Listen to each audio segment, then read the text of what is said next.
Hello and welcome to Books from Your Therapist, a podcast where we talk to therapists and mental health practitioners about their mental health related book recommendations. By mixing book talk with mental health, we hope to open up the conversation around books your therapist may have suggested and make them more accessible. This podcast is not a substitute for mental health care. It's for educational and entertainment purposes only. I'm Amanda Throckmorton, a marriage and family therapist in California. And I'm Tara Kremen, and I work in the book industry in Toronto, in Canada. In this episode, we're talking to Tamar Hurwitz-Fleming. Tamar is an artist, astrologer, award-winning environmental educator, and author of one of the books we're going to talk about today, How to Have a Happy Birthday. And then our second book pick we're talking about is Elizabeth Gilbert's Big Magic. With a wise and refreshing voice, birthday aficionado, Tamar understands the complex emotions that can arise as your birthday approaches and believes in the power of the day to uplift and honor your unique existence. In How to Have a Happy Birthday, she shares thoughtful ways to embrace the moment and ignite the spark. Readers of all ages and walks of life have drawn inspiration and empowerment from Elizabeth Gilbert's books for years. And in Big Magic, Gilbert digs into her own generative process and shares her wisdom and unique perspective around creativity. With profound empathy and radiant generosity, she offers potent insights into the mysterious nature of inspiration. We had a really lovely conversation with Tamar, and I think it's so nice to acknowledge your birthdays and then also just talking about creativity and inspiration. She's just such an interesting person. I'm so pleased that she talked with us.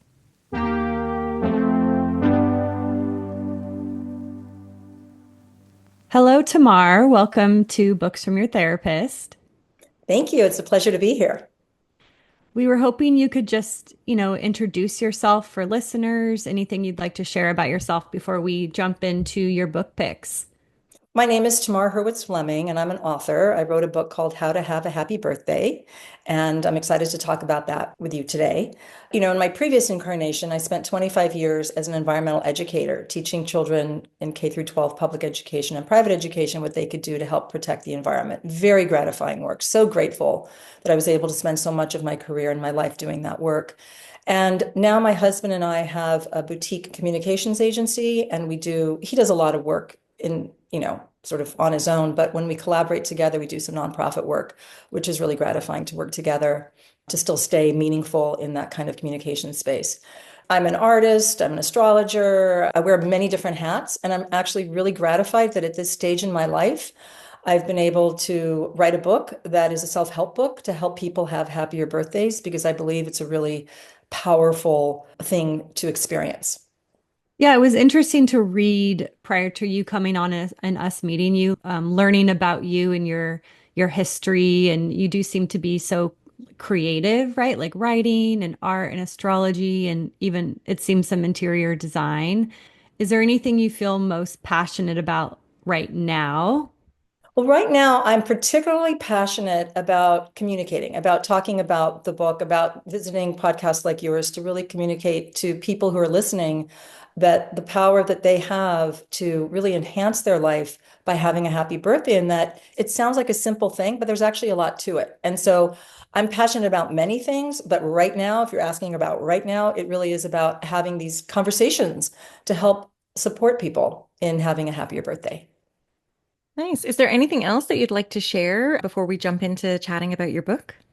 Just that I have two tiny, adorable poodles who might want to pop up and say hi at some point. And if you see them, you're going to count yourself lucky. They're super cute. Fingers crossed.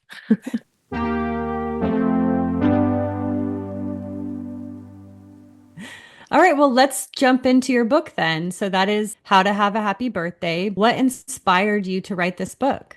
I've been really paying attention to birthdays for more than 30 years. I'm 59 years old. And the first time, I was very aware of birthdays growing up and what my experience was from year to year, but it wasn't until I turned 18. I had the worst birthday of my life. I was my first year away from home at college, and I'm the baby of the family. There's four kids.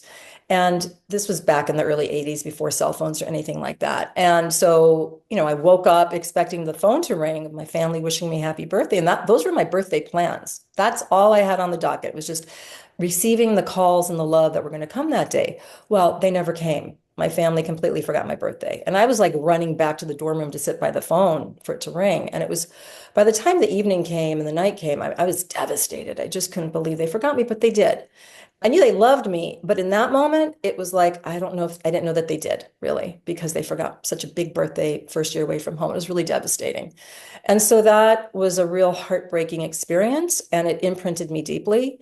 Fortunately, 2 years later, I was living abroad. It was my junior year abroad. I was overseas living in France, and I turned 20, another momentous birthday. And I woke up that day and I didn't have plans once again, but I realized I was all by myself. There was no one around. And so the day was up to me. So I decided to take the day off of class. I walked through town. I bought myself a bottle of French perfume that I couldn't really afford, but I did anyway.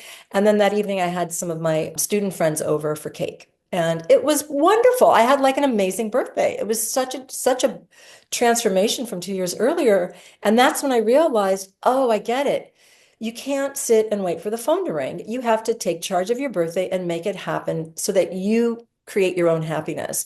And that radically transformed my birthday experience. And from that point, I started paying close attention to my birthdays. And year after year after year, started noticing the energy that built, kind of like a wave of energy that builds as your birthday comes and then crests and then sort of fades out after it leaves. I mean, there's a real energy to it.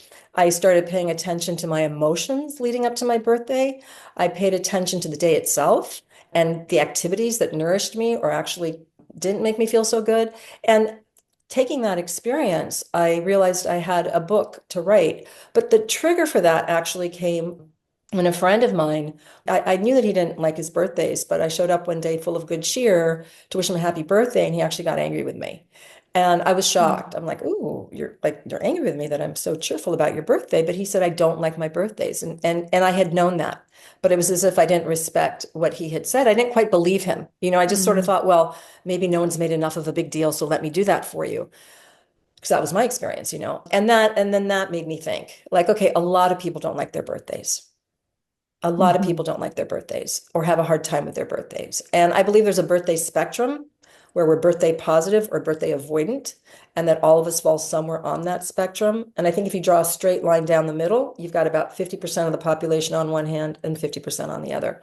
That's Mm. my best guess. I don't have hard Mhm. data on that, but based on what I've been observing. So when that moment happened between us, where he was just so upset that I came with birthday joy for him, I thought, there's something to look at here, something deeper to look at. And I started investigating even deeper. And then I thought, I think I need to write a book about it. It's a self-help book. And Mm. lest anyone think this is a party book about how to color coordinate your balloons with your cake, it's not that. This is really about self-help, about diving deeply and looking at some of the reasons why we might get in the way of having birthday joy and some of the things we can do to magnify and amplify our birthday joy. And there's just a whole range of stuff in there that I think is really helpful. Why do you think that one's birthday is the most powerful day of the year for them? Well, let's think about it. Our life began the day we were born. And I can think of nothing more powerful than the day we're born to begin this life that we're living. And so the anniversary of that moment, the anniversary of that is our birthday. And there's a real alignment there between the life that we're living and the soul that inhabited our life. It's the day that our soul took form. And so I believe that there's a real spiritual alignment there that creates a tremendous amount of power if we know how to tap into it and harness it and work with it. And it's a joyful power. It's an uplifting power. It's a nourishing power. And it's whatever kind of power we want it to be, but it's there for us if we just tap into it. It's there for all of us. Well, this is amazing to hear because the way that scheduling just turned out for us recording this is today is actually my birthday. Oh my gosh, are you kidding me? Oh my gosh, my earphone came out. Happy birthday. Oh my gosh, I'm so excited. This is awesome. Yeah, thank Wow. you. And so how do you feel? Oh my goodness. How's your day been so far? My day is it's still early here, but my day is it's going really well. And I will say it was really fun to read your book this month and actually, do some of the I have my own rituals and we can talk about these things in a minute, but it was fun to kind of spend a lot more intentional time Yeah. thinking about my birthday in a way that I don't think I have done that before, other than like making plans, right? Like making Yeah. sure there's something happening or, to your point, sort of taking ownership. Like I do believe that there's a piece of self-responsibility for me to create this day for myself. And so, yeah, it's been really fun. Like I made my altar. It's right over here next to me. And how was Um, that process for you? And we can talk about that because that's a big thing for your listeners. yeah. But so tell us about that, or tell us what your experience was, but or how it supported your birthday joy. Yeah, so I'm a fan of altar building already. I don't do it very frequently, but it was really fun to sort of dig through pictures. And I think the way I was thinking about it was like, what are pieces that exhibit like a fierce birthday energy? Like there's a picture of me as like a young child riding a bike. There's some stones and there's just figures and things that, either remind me of childhood or represent things that maybe I want to bring in this year. It was really fun. And alongside that, my mom actually had some of our home videos that were, on the cassette tapes. She had them digitized this year. So there's a video of I think it's my fifth birthday. And so I watched that recently, and that was very just eye-opening to see because I haven't, we're sort of in this age where we don't have a VCR anymore. So a lot of those home videos back from the 80s and the 90s are sort of lost. And so I just rely on my memories of things. It was actually very cool to see my 5-year-old self watch sort of the work that my mom put into creating a birthday party, right? Like see maybe relatives that have passed away, like engage with me. Like it was really powerful. Yeah, I was thinking about that girl yesterday when I was building this 5-year-old and seeing her be curious and getting her face painted and just the child birthday parties of the 90s, not what they are today. Like I think there was a like a computer printed happy birthday sign, when the what are those called, when they were all printed together? I'm forgetting the name. Anyways, it was a no frills 5-year-old birthday party, and it was like just like really cool to see because I don't have any active memories of that. And so, yeah, I really enjoyed the altar building. I definitely spent some time last night thinking about like on my birthday eve, what sort of energy do I want to bring into this year? And I'm turning 39 today. Mm, And so that's it's a sort big of, one. yeah, so it's the last year of a decade that felt quite different than my 20s. So I feel like I Yes. was able to kind of reflect on what my 30s have been. And yeah, so I've really enjoyed it. It's like the timing of you coming along and this book felt like so amazing. And like I said, that's just the way the scheduling came out in terms of, us recording. So That's amazing. That's what I call birthday magic at its finest. I totally believe in birthday magic, and it sounds like we're experiencing some right now. yeah, Yeah, wow. I'm really excited. Thank you for sharing, and it's just extra special for me today then. yeah, Also, Yeah. not to take away from your birthday at all, Amanda, but this will be going out on the first birthday of the podcast also. So that's Oh I my true. realized goodness. the secondary birthday that's going on. Nice. Oh my goodness. We are in alignment with birthdays. That's Wow, beautiful. that's true. Yeah, April 15th.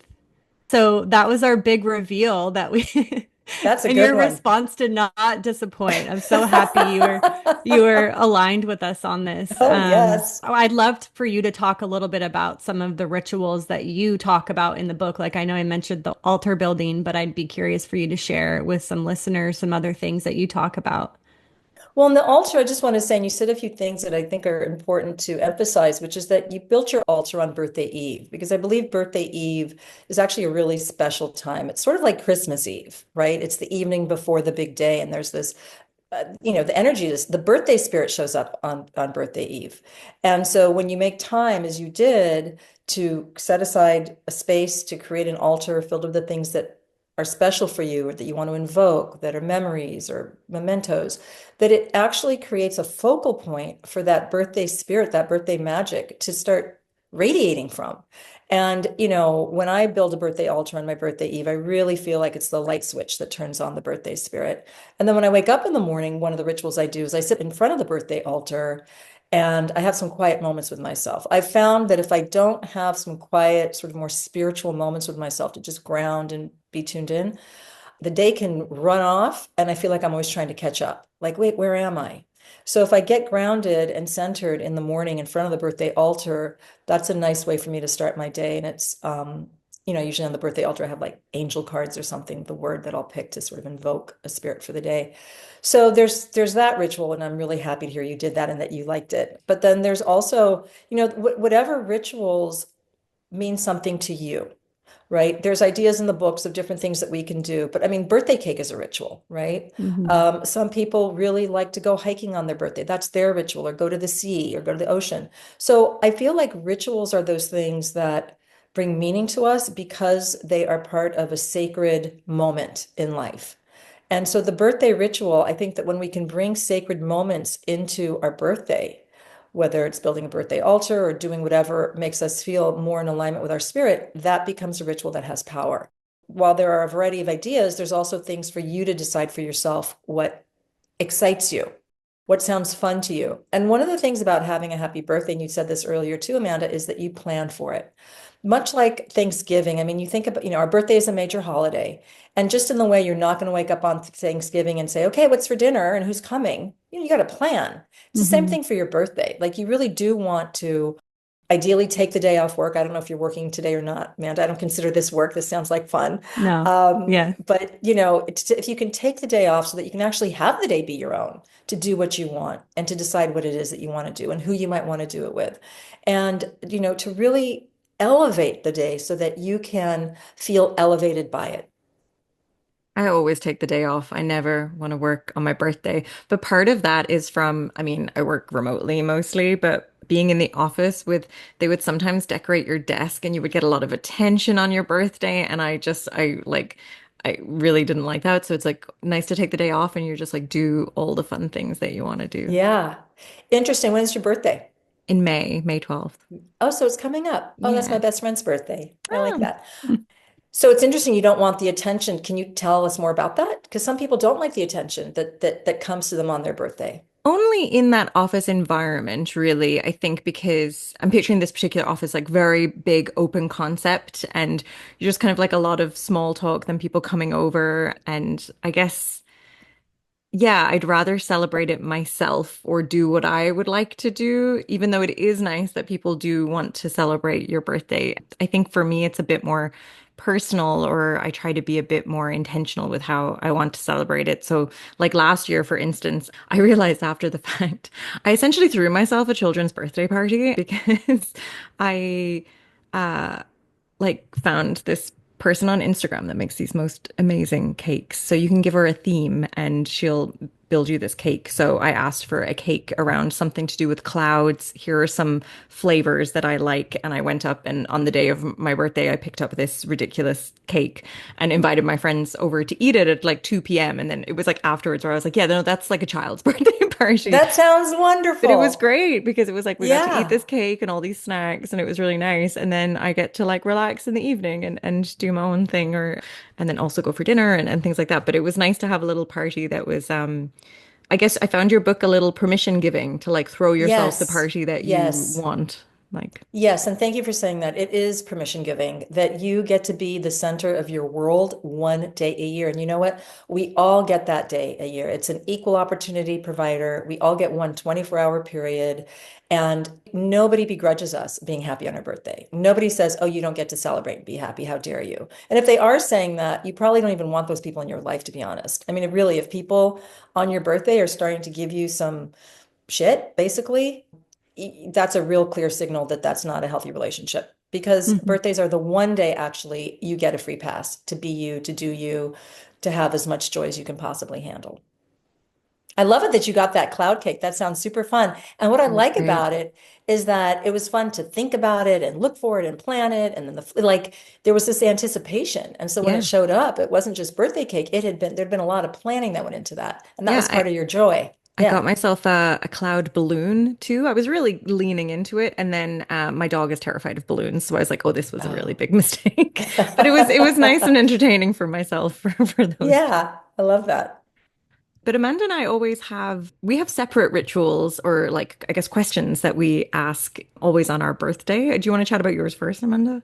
Sure. So, something I do with typically at dinner with a group of friends, if that's how I decide to celebrate that year, or I'm out celebrating another friend's birthday, I do what I call rapid fire, where that person has to, like, say they're turning 39, they have to rapid fire 39 things that they want to do this year. And it doesn't have to be sensical. Like it can be the most outrageous things. Like the point is that it's not necessarily this super intentional, like I thought about this beforehand and I wrote out my things. Like it's spur of the moment just to see what's alive for you in that moment. And I've been doing this for years and some people hate it, some people love it, but I find it to be such a fun exercise because some people say the most outrageous things. And then also it kind of gets you thinking like, okay, I said I wanted to do this.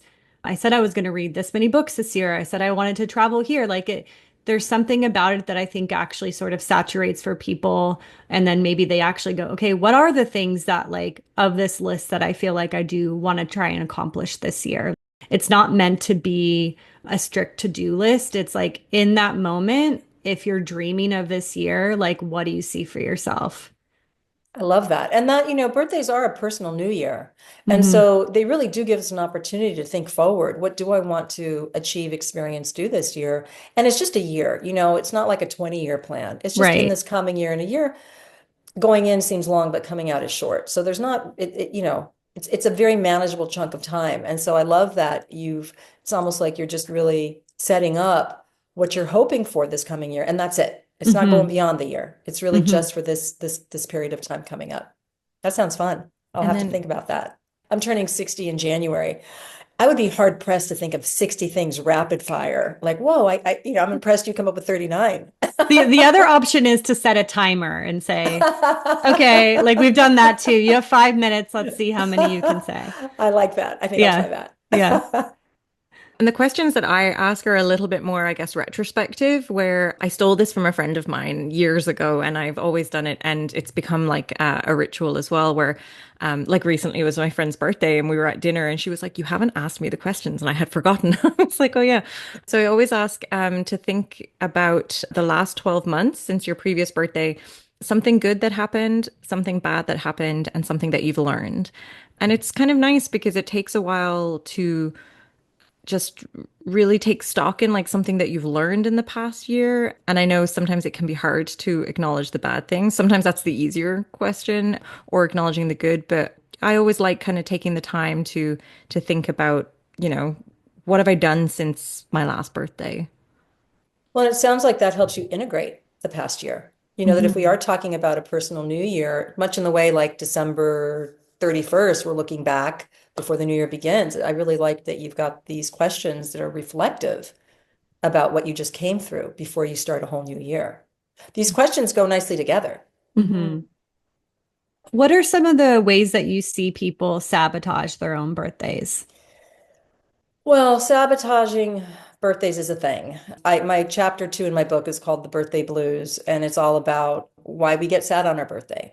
And when we have issues around like not willing to have a happy birthday, typically it's because I believe a lot of our birthday pain and avoidance comes from childhood experiences. Birthdays are tricky, especially in childhood. Children are very sensitive. We're very open. We're like anemones, very tender beings. And if there's any kind of misaligned energy that shows up on our birthday. Like I remember having a birthday when I was very little where it's like I got in trouble, I got yelled at. And then a few hours later, everyone's singing to me and really happy for me. And I'm like, wait, I'm still feeling kind of, Mm. ruffled here.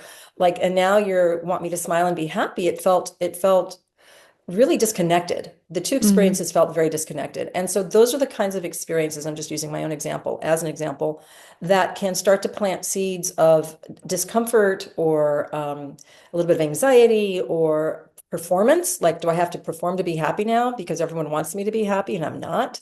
And it's not okay that I'm not happy on my birthday. I'm supposed to be happy. There's this pressure, like, be happy.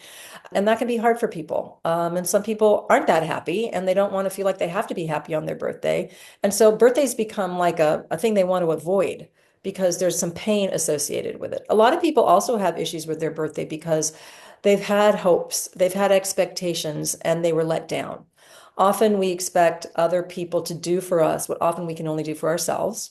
And when the people don't show up and read our mind and give us exactly what we want the way we want it, even though they're doing their best, maybe, maybe not, we get disappointed. And that disappointment on our birthday feels much deeper than any disappointment on any other day of the year. There's just something about being disappointed on your birthday when it's like, hey, everybody, it's my birthday. And if people are like, so what? I don't care, or, get back to work, that hurts. And those are just, very simple examples of ways that we can get programmed with heartache, really, for lack of a better word, around our birthdays. And so if that's the case, then that means we don't want to open up to the joy. We don't want to open up to the day. And actually, we're going to sabotage the birthday experience as a way to keep our expectations low, as a way to keep the energy away from us so that we don't have to risk being hurt again. And there are a variety of ways that we sabotage our birthday joy. One way is that we just don't tell anybody it's our birthday. We just don't tell anybody. We don't tell our colleagues. We don't remind our friends. And before Facebook was there to kind of like, tell everybody it's your birthday, you had to remember your friend's birthday. Otherwise, if your friend didn't remember and you didn't tell them, the day would come and go and nobody would know. So that's one way, is just sort of not tell people. Also, getting in fights actually with your partner or whatever relationships you're in, your friends. I mean, picking, saying the wrong thing at the wrong time right before your birthday is a great way to sabotage your birthday joy. Getting into a heavy discussion, and because we have a lot of emotions that build right before our birthday, we can feel a bit of anxiety related to that without even knowing it. And so we want to lash out, and then that brings the energy down. And then we've effectively sabotaged any fun we might have because we just got in a fight or we just like, yeah, got negative. Sometimes we get sick, subconsciously. It's like getting sick's a great excuse not to have to Mm. celebrate a birthday. And I hate saying that because I respect illness for what it is, but I also know in my own situation, I can point to my own self and acknowledge that I've brought on my own illnesses sometimes out of just, whatever my subconscious stuff was around that. So, yeah, those are some ways that we sabotage our birthdays.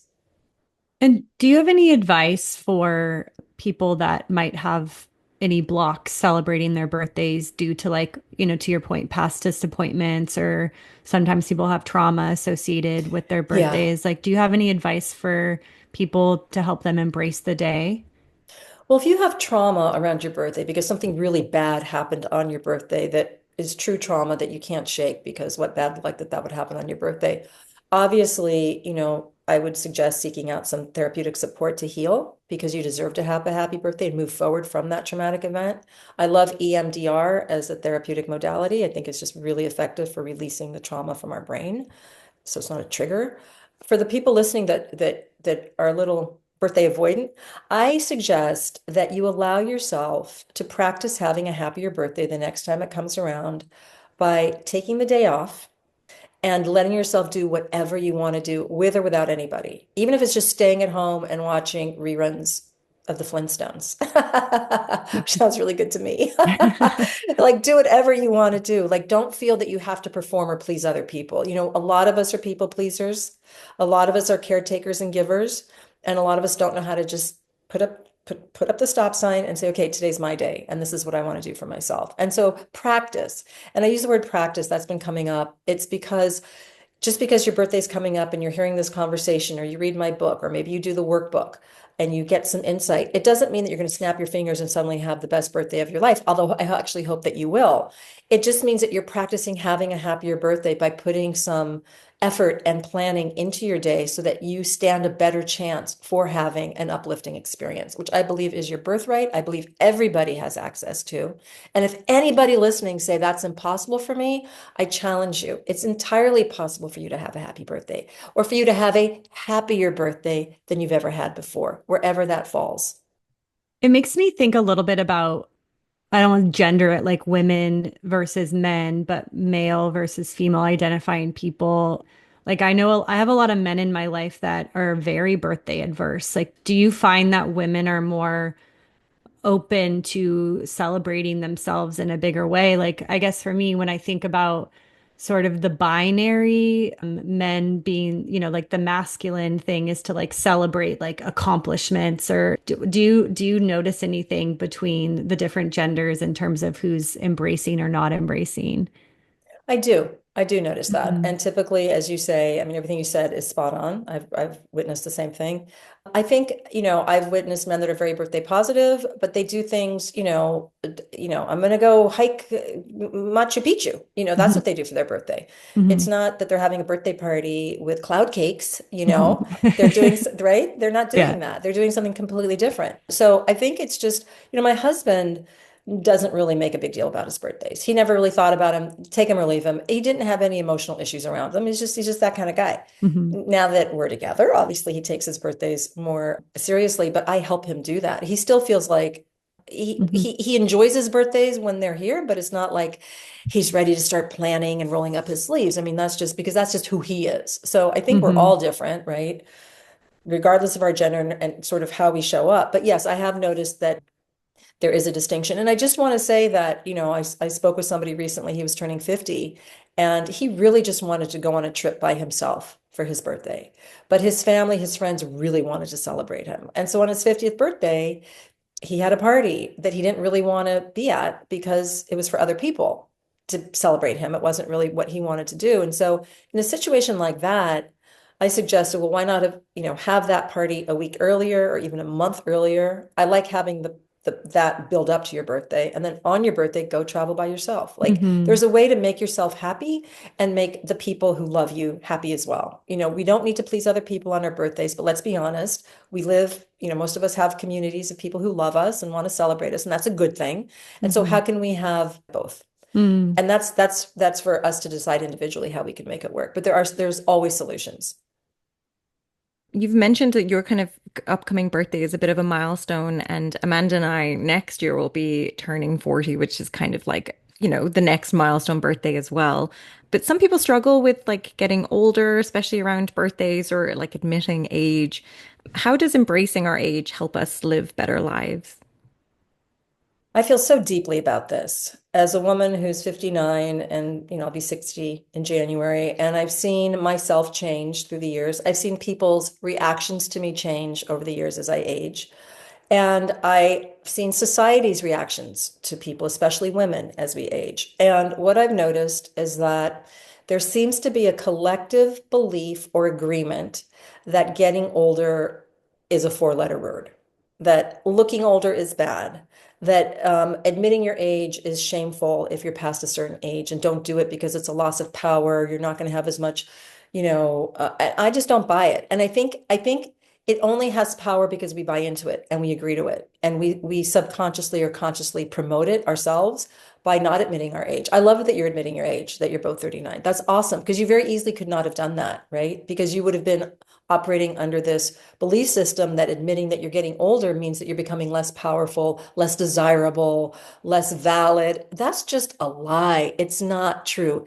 If we are fortunate, we will all get old. If we are fortunate, we will all get old. Getting older is a privilege. Every year of life is a privilege and a blessing, and it's something to be grateful for and not to be ashamed of. So, to me, as a 59-year-old woman, I can tell you I'm 20 years ahead of you, and I promise you, life gets better.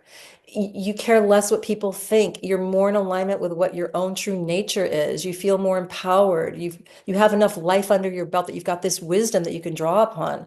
And so I just want to suggest that rather than seeing aging as a bad thing, that we actually celebrate that we get to be a year older and that there are many gifts that come to us. Having said that, I also need to acknowledge that, yes, I was born in 1966. I am driving a 1966 model Tamar that I'm going to be driving till the day I die. I need to take care of this vehicle, right? So that I can keep going because the body does change. You get the aches and pains. That's real. And so there's some definite consequences to aging that aren't flowers and butterflies, but just work with it. It's not a reason to denigrate aging. I really think anytime we denigrate older people, we're doing them a disservice, we're doing our society a disservice, and we're ultimately doing us a disservice. So let's celebrate and support and acknowledge that aging is a privilege. And I also want to say something else. I've noticed that as I am aging with my peer group, I'm still with my peer group. I really like my peer group. When I look at other 58, 59, 60-year-olds, I see them, I like them, I'm interested in them. And I think that we just have this cohort that we're born with called our peer group. And as we age collectively, we're in it together. We understand our cultural reference points. We understand where we are at this time in this timeline. And that's a really special thing. I like that.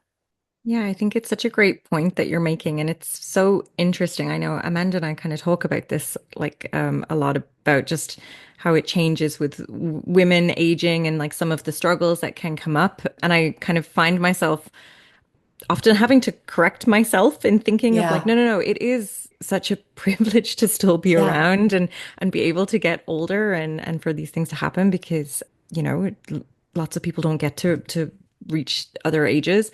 But it is interesting as well to see like how you kind of become a little bit more invisible in society as you age as well. And that's like it's sad, I think, that we're kind of focused like that. But I Can I guess can I talk about that? Because yeah. that's someone else said that recently, and I was really intrigued. So I admit that I am invisible to people in their 20s and 30s, right? I am not invisible to people in their 50s. I see them see me, I see them. I think that this idea of being visible and invisible is based on a certain age set that our society values. We see it in Mhm. the magazines. My sister was turning 50. She's 6 years older. I said, "How do you feel about turning 60?" She said, "It's weird because they're not marketing to my age group anymore." And as soon as she said that, I realized that all those advertisements in the magazines are towards a younger set of people, or even if it's not to a younger set, they're using the models that are, in their 20s. And so as we're getting older, we feel left behind. And so I would suggest that you're actually not invisible. You might be invisible to the teenagers and the 20-year-olds, but do you want to be visible to them? I don't. I don't need a 24-year-old person looking at me in the way that they did when I was 24, right? So I think there's another thing there that is worth investigating because I don't think you're invisible. I don't think you're invisible. I think you're just aging out of an era in which life was different because you were rocking and rolling in your 20s. And Mhm. that's just a different stage of life. Every stage of life has different qualities to it. So I hear what you're saying, but I also think that there's more to look at there. And Mhm. I encourage you to investigate because I feel very sad when I note that women start to feel a little like they're giving up. Like I'm getting older. Why bother? Why bother celebrating? I'm getting older. Like as if all that they are is, let's say, their external appearance. There's so much more to us. And it also assumes that our younger version is our more beautiful self. That's not always true. And beauty is defined individually. And standards of beauty are set a certain way, and we know what they look like when we look at the magazines. But I look around constantly at older people and I see beauty, right? I see tremendous beauty. And it's not being reflected at me through the media, but I see it and I look for it. There's a lot around aging, and there should be a whole podcast. I know that there are, but I mean it's a thing. And as women, we need to take our power to be ourselves every year that we are here and not apologize for our age and be as bold and brave and empowered as we can possibly be. Maybe that's your next book. Sounds good. Mhm. No, great points there. I think it's actually maybe relieving to just be like, you're uninfluenceable, so you don't have to deal with these like ads or like nonsense that's going to be directed at you. So that is kind of, yeah, that's something to take away for sure. Yeah. And with your book, How to Have a Happy Birthday, what do you hope the readers take away from this?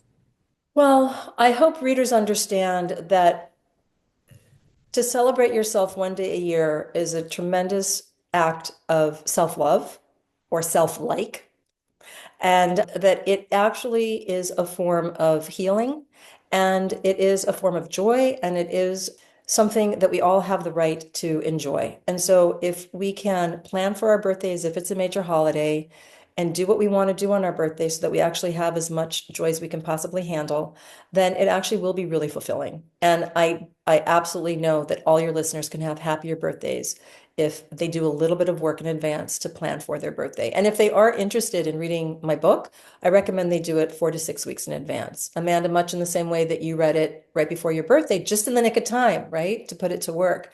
It's the same thing that, it makes a great birthday present, but don't give it to somebody on their birthday. Give it to them 6 weeks in advance and say, this is an early birthday present for you, if you're so interested in gifting this book, so that they can actually, again, put it to work and enjoy what comes from it. And I'm curious, as this is your first book, how has the writing of it inspired some of the other work that you do? Well, writing is a process of putting your voice to paper. And in the process of writing this book, and it took me many, many years to write because I would write it right around my birthday. November, December, January, February were my most prolific months. July, I'm not feeling anything. I wasn't feeling anything. So I felt like there was a real spirit that came through of inspiration. And it taught me that inspiration is a thing, and that for me, and if I can get out of my own way, actually, the words that come through sometimes surprise me. Like, oh, wow, I like that. I can't believe I wrote that. And so that experience being so on target for me has just reminded me yet again that there is a force you can work with in whatever you're doing to co-create. That it's not just me creating, that I'm creating with some higher version of myself as well.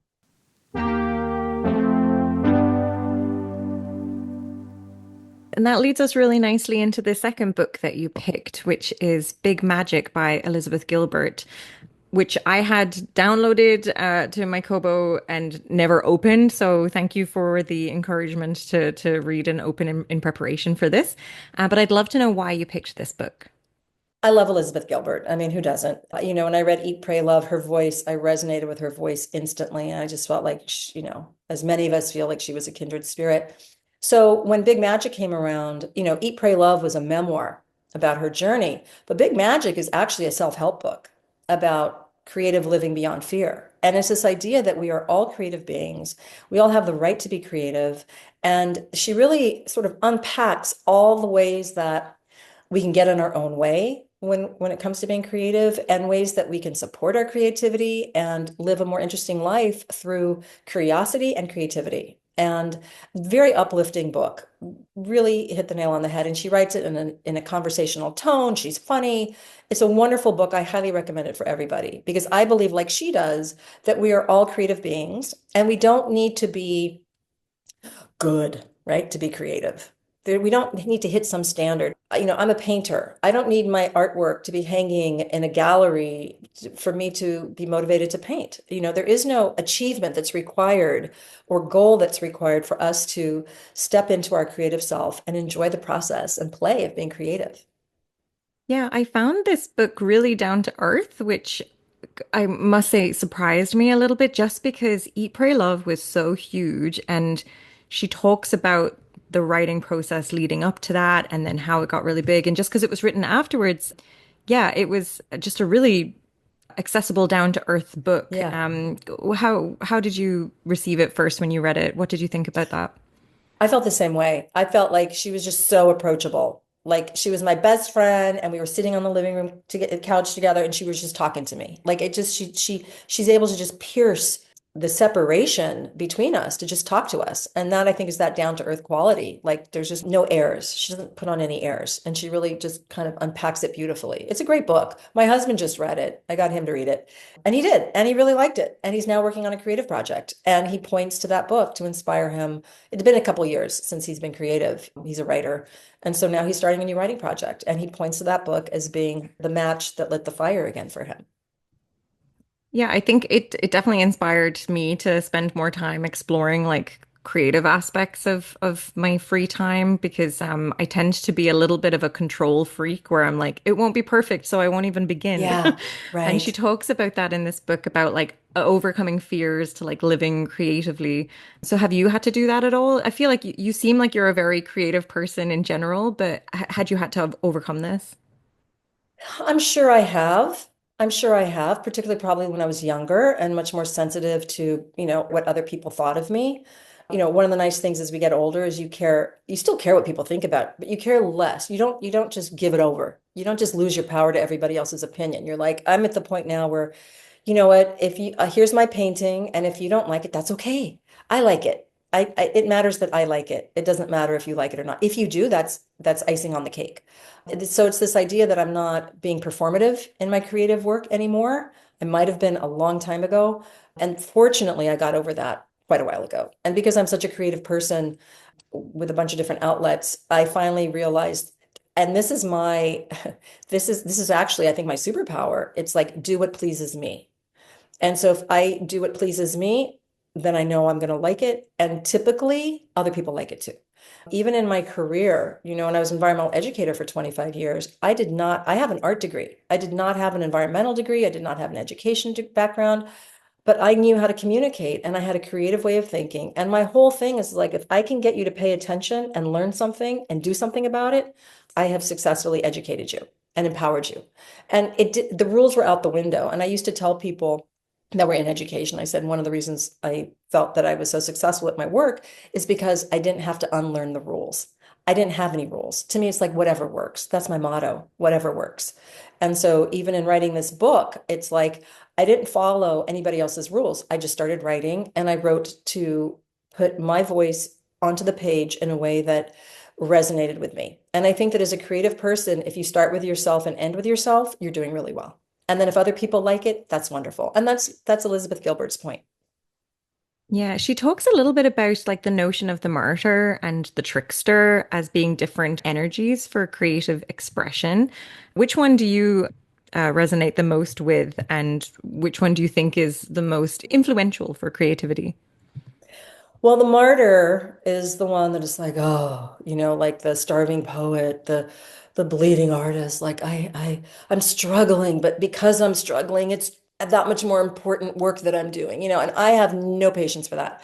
Zippo. If I'm not enjoying what I'm doing, I'm out of there. I do not believe in martyring myself. You can do what you want with yourself, but I'm not going to do it with myself. So I'm so not into the martyr thing. I might have been like that and experimented with that way long ago, but wait, that's not how I create. And I don't think it's fun, frankly. I don't think suffering is fun. And I don't think it's noble. I mean, and when it's manufactured is what I'm trying to say. And so a lot of creative people sort of manufacture their own suffering as a way to sort of seem like their work is more important. And I just look at it like, are you enjoying yourself? Are you enjoying what you're creating? If so, great. That's all that matters. And so the trickster is like curious, playful, and willing to try whatever they want to try or need to try to create. And so I'm definitely the trickster. And I have been for many, many years. Again, I don't follow anybody else's rules but my own. And I enjoy it. There's something about the martyr stance too that is so disempowering, Yeah. right? For me, it feels so stuck. So hearing you speak about it really resonated with me of like, how do you move from that stance and produce something if you're stuck in that martyrdom, you know? If you're stuck in martyrdom as an artist, my guess is you have some martyrdom trains of thought running in other parts of your life. I've met martyrs, not true actual martyrs, which, there aren't, that's a different thing. I'm talking about people that martyr themselves and are disempowered and act like they have no choice and everything happens to them. And they don't realize that they've chosen into the consequences every step of the way. But now they're like, oh, woe is me. Whoa, that's really hard energy for me to be around because it's so clear that they're running a trip on themselves to be victims of their own choices versus actual victims of stuff outside of their control. So when it comes to being an artist and being creative, one way to step out of that is to acknowledge, just call yourself on it. Say, hey, I'm actually pretending that I am more noble as an artist because I'm suffering and struggling. And you actually might be struggling. I struggle. I paint, and it happens every time I'm working on a painting. I love clouds. So I paint clouds and landscapes, big sky. And I'll be working on it. And then it inevitably, about three-quarters of the way through, I'm like, oh, I hate this. And I always tell my husband, I hate this. And he tells me that I say that every time. And it just means I need to keep working. It means I hit a wall and I need to work through it. I take some space, step back and get back to it a week later. And then I come through and I love it. But it happens every time. I lose faith in my ability to create what I want because sometimes creating is hard. It's hard to make something look the way you want. It can be frustrating. That's real, but that's not martyrdom. That's just the creative process. Just keep at it, but keep at it with curiosity and fun and play and faith. And that's what Big Magic is trying to teach all of us is that, yes, it's not always going to be easy and it's not always going to be fun, but that doesn't mean you're a martyr. It just means that's life, right? But give yourself permission to step into a creative, playful place. I like that you're speaking on the curiosity piece because that was such a big part of the book was, following your curiosity. Can you chat a little bit about this and how being curious has driven your creative endeavors? Well, interestingly enough, talking about my book, How to Have a Happy Birthday, when I started looking at my own birthday experience and realized I wanted to write a book, I started becoming very curious about other people's birthday experiences. What's it like for you? Amanda, what did you do? What are you doing? Like, I want to know because there's so much, because we're all different and we all have different rituals, right? I just learned 2 new rituals today just by talking about it and being curious about what your birthday experiences are. And so, in terms of where I am now with being out in the world with my book and promoting it, I'm also considering being a birthday coach, actually. I'm thinking of hanging my shingle for a 2-session situation, pre-birthday and post-birthday, like an hour for each session to help people kind of figure out what their birthday blocks might be and how they can have a happier birthday, and then to debrief after the fact to get them ready for the following year. So I'm considering that because I do have curiosity about people's birthday experiences. And I believe that that curiosity is what's making all of this fun for me. You spoke about a few of the takeaways that you have from this book, but is there anything else that inspires you that we haven't touched on with Big Magic? Well, there's something about Elizabeth Gilbert's voice and the way she describes her own life. She seems like such an interesting person to be, right? Just based on how she Mhm. communicates. And she keeps talking about having an interesting life, that we just have this life. And so let's make it as interesting as possible. There's a certain spirit that comes through the book that is inspiring in and of itself because it's how she brings her own enthusiasm to it. And that's uplifting. I find that very uplifting. Thank you so much for chatting with us today. Where can people find you online or find your book? They can find me and my book if they go to my website, howtohaveahappybirthday.com. I can be contacted there. You can find out where to buy the book. It's available on Amazon, Barnes and Noble, wherever books are sold. There's an ebook, there's an audiobook. There's also the workbook that was published this year, which is a standalone questions that dive very deeply into helping you figure out what some of your birthday stuff is, so that you can get clarity around what your birthday resistance might be and what some of the issues might be for you so that you can untangle it and then dive forward and actually create a happy birthday for yourself. So all of that can be learned. You can learn more howtohaveahappybirthday.com. And thank you for sharing the piece about the workbook. I know we didn't touch on it earlier, but it is such a nice addition to the book. Like I really enjoyed the reflective questions that you have in there. Like I do feel like it really truly does deepen the book. Yeah, thank you. And the workbook questions are in the book itself at the very back with a little bit of space to write. But I realized that actually having a standalone sort of journal type workbook where you could write in the book as a journal and answer those questions with enough room to do it. And you could even do it year after year or every few years, seemed like a really good companion piece to the book itself. So I'm glad you thought that the questions were helpful. They are very thoughtful. And that's, again, this is a self-help book. So for people who are on the self-improvement path and are interested in learning more about themselves and experiencing a happy birthday, I hope that you take a look at what's out there for you and visit howtohaveahappybirthday.com and see if you can have a happier birthday. Thanks for listening to Books from Your Therapist. If you're interested in the books we talked about, we'll include links in our show notes. If you'd like to reach out to us with your own recommendations or are a mental health practitioner interested in coming on to share, you can email us at booksfromyourtherapist@gmail.com.